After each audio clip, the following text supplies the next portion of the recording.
아버지가 라면을 끓일 때면 집안에는 언제나 국물의 깊은 향이 퍼졌다.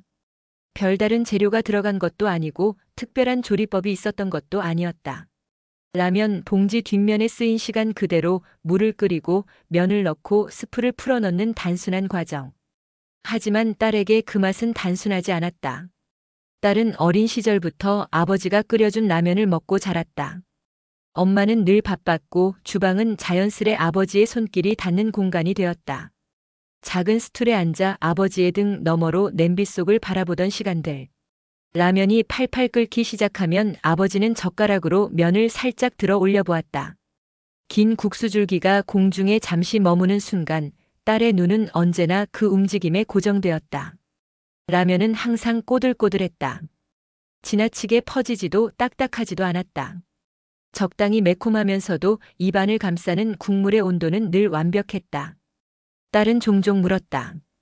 어떻게 이렇게 맛있게 끓이냐고. 아버지는 별말 없이 웃기만 했다. 라면은 물만 맞추면 되라고 말했던 적도 있었지만 딸은 알았다. 그건 물의 문제만은 아니라는 것을. 딸은 중학생이 되었다. 어느 날은 아버지가 아침 일찍 나가야 했고 딸 혼자 라면을 끓여야 했다. 물을 끓이고 면을 넣고 시간을 재며 아버지의 방식을 흉내 내보았다.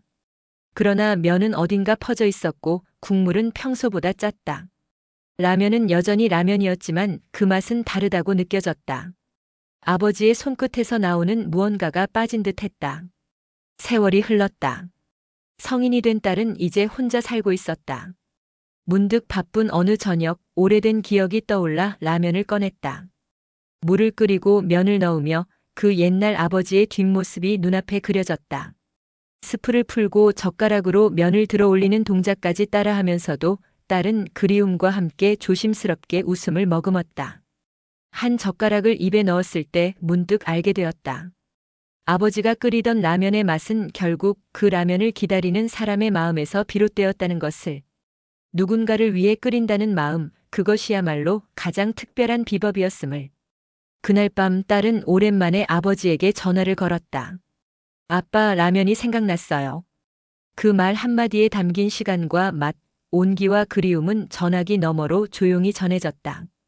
딸은 긴 시간을 지나 좋은 사람을 만나 가정을 꾸렸고 어느덧 아이까지 품에 안았다.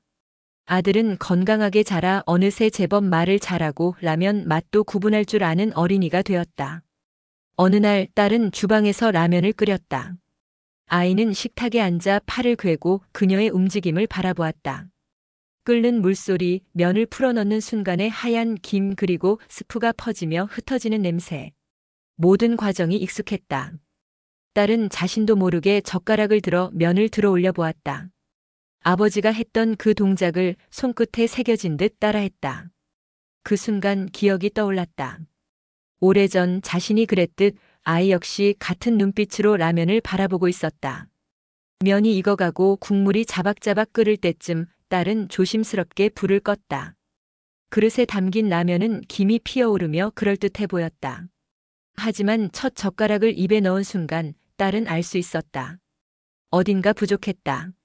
조미료가 아니라 마음의 간이, 온도의 결이 달랐다. 아이에게 라면을 내어주며 딸은 조용히 앉았다. 아이는 신기한 듯 국물을 떠먹고 면을 후루룩 삼켰다. 맛있다는 말은 들리지 않았지만 작은 미소가 입가에 맴돌았다. 그 모습에 딸도 따라 웃었지만 속으로는 알고 있었다. 이 라면은 아버지의 라면이 아니라고. 아버지의 손에서 태어났던 그 맛은 단순한 조리법 이상의 무언가가 있었다. 그날은 유난히 하늘이 맑았다.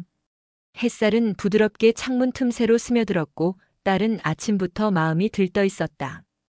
오래전부터 마음속에만 담아두었던 말을 마침내 아버지에게 꺼냈던 것이다. 아빠, 우리 집에 와서 라면 좀 끓여주세요. 단순한 부탁이었지만 그 안에는 깊은 그리움이 담겨 있었다. 아버지는 아무 말 없이 고개를 끄덕였다. 늘 그렇듯 조용한 수락이었다. 시간은 흘렀고 아버지는 딸의 집에 도착했다. 주방은 깨끗하게 정돈되어 있었고 식탁 위에는 라면 2봉지와 작은 냄비, 물 한 주전자가 준비되어 있었다. 딸은 마치 어린 시절로 돌아간 듯 주방 문턱 너머에서 아버지의 뒷모습을 바라보았다. 아버지는 익숙한 손놀림으로 물을 끓이고 면을 넣었다.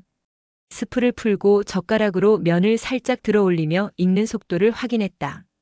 움직임 하나하나에 여유가 있었고 주방에는 곧 라면의 구수한 냄새가 퍼지기 시작했다. 딸은 한참 동안 아무 말 없이 그 풍경을 지켜보았다. 그 옛날 자신이 그랬던 것처럼. 라면이 완성되자 아버지는 세 그릇을 준비했다. 하나는 딸의 앞에, 하나는 자신의 앞에, 그리고 하나는 손자 앞에 놓였다. 아이는 젓가락을 서툴게 들고 면을 후루룩 삼켰다. 눈이 동그래졌다. 맛있다는 말이 나오지 않아도 충분히 알 수 있었다. 고개를 끄덕이며 한 젓가락 또 한 젓가락을 연이어 넘기는 모습은 아버지의 라면이 여전히 특별하다는 걸 증명했다. 딸도 한 입을 떴다. 면은 여전히 탱글했고 국물은 짜지도 싱겁지도 않았다. 오히려 그 어디에도 없는 단 하나뿐인 맛이었다.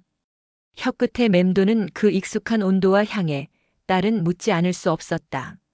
아빠, 도대체 왜 아빠 라면은 이렇게 맛있는 거예요? 아버지는 조용히 젓가락을 내려놓고 눈을 가늘게 뜨며 말했다. 사랑이 들어갔기 때문이지. 자식을 위해 끓인 라면에는 그 마음이 스며들거든. 딸은 아무 말도 하지 못했다. 국물 위로 김이 올라오듯 마음속에서도 무언가가 천천히 피어올랐다. 그것은 설명할 수 없는 감정, 오래된 기억, 그리고 여전히 현재 진행형인 사랑이었다. 그날 딸은 다시 한번 깨달았다. 아버지의 라면은 단순한 음식이 아니었다. 그것은 한 사람의 인생과 사랑이 녹아든 가장 진실한 방식의 표현이었다. 그리고 자신 역시 언젠가 그 마음을 아이에게 온전히 전할 수 있기를 조용히 바랐다.